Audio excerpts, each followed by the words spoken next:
지난 13일 추석을 앞둔 전통시장입니다. 배추 상품 한 포기에 15,000원, 삼겹살보다 비싼 시금치는 아예 자취를 감췄습니다. 아니 뭐 시금치 10,000원 할 거, 뭐 열무 뭐 2,000원 그런 거로 산다 했는데 대비를 해야지 이렇게 싼 걸로. 작년에 대비해서 한 20-30% 감소한 것 같아요. 저는 양말 같은 거 이렇게 준비를 해놓는데 아예 찾지를 않으세요. 소비자들은 온누리 상품권을 환급받기 위해 발품을 팔고 씀씀이도 확 줄입니다.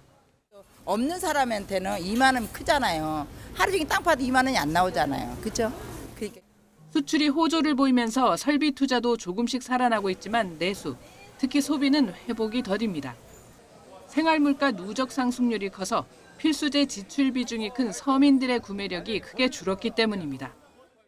한국은행 자료를 보면 지난 2021년 이후 물가가 뛰면서 식료품을 비롯한 비내구재 소비가 뚝 떨어진 걸 알 수 있습니다. 승용차나 가전, 가구 등 내구재도 마찬가지입니다.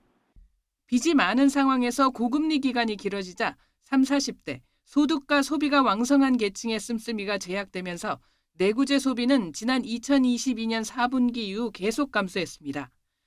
저금리였을 때 산 내구재가 아직 새로 살 시점이 오지 않기도 했습니다. 지난해 좋지 않았던 기업 실적에 올해 초 기업 상여가 줄어든 점, 대형 플랫폼 점유율 확대 등으로 자영업자들의 수익성이 악화한 것도 소비 부진의 이유로 꼽힙니다. 특히 급속한 고령화 저출산의 영향도 나타나고 있습니다. 지난 2012년부터 지난해까지 나이별 평균 소비 성향을 나타낸 그래프입니다. 해가 갈수록 소비 성향이 줄어들고 특히 노후 준비가 덜 된 고령층의 소비가 주저앉는 것을 볼 수 있습니다. 자영업자 업황은 이제 좀 개선이 좀 느렸던 측면이 있고, 그리고 이제 양극화 문제라든지 그런 부분도 저희는 좀 심하다고 보고 있습니다. 취약계층 쪽은 좀 어려움이 좀 지속되면서 개선 속도가 좀 다소 더딜 수 있겠다라고 그렇게 보고 있습니다. 정부는 수출 호조로 추석과 연말 상여금이 늘고 금리가 떨어지면서 점차 가계 실질 소득이 늘어날 것으로 보고 있습니다. 금리 인하 효과가 본격적으로 나타나기까지 보릿고개를 넘고 있는 취약계층 지원에 집중할 방침입니다.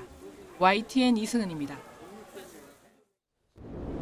지금 바로 구독을 눌러보세요. 실시간 뉴스, 긴급 속보, 심층 분석까지. 신뢰할 수 있는 24시간 보도 채널 YTN 뉴스와 함께하세요.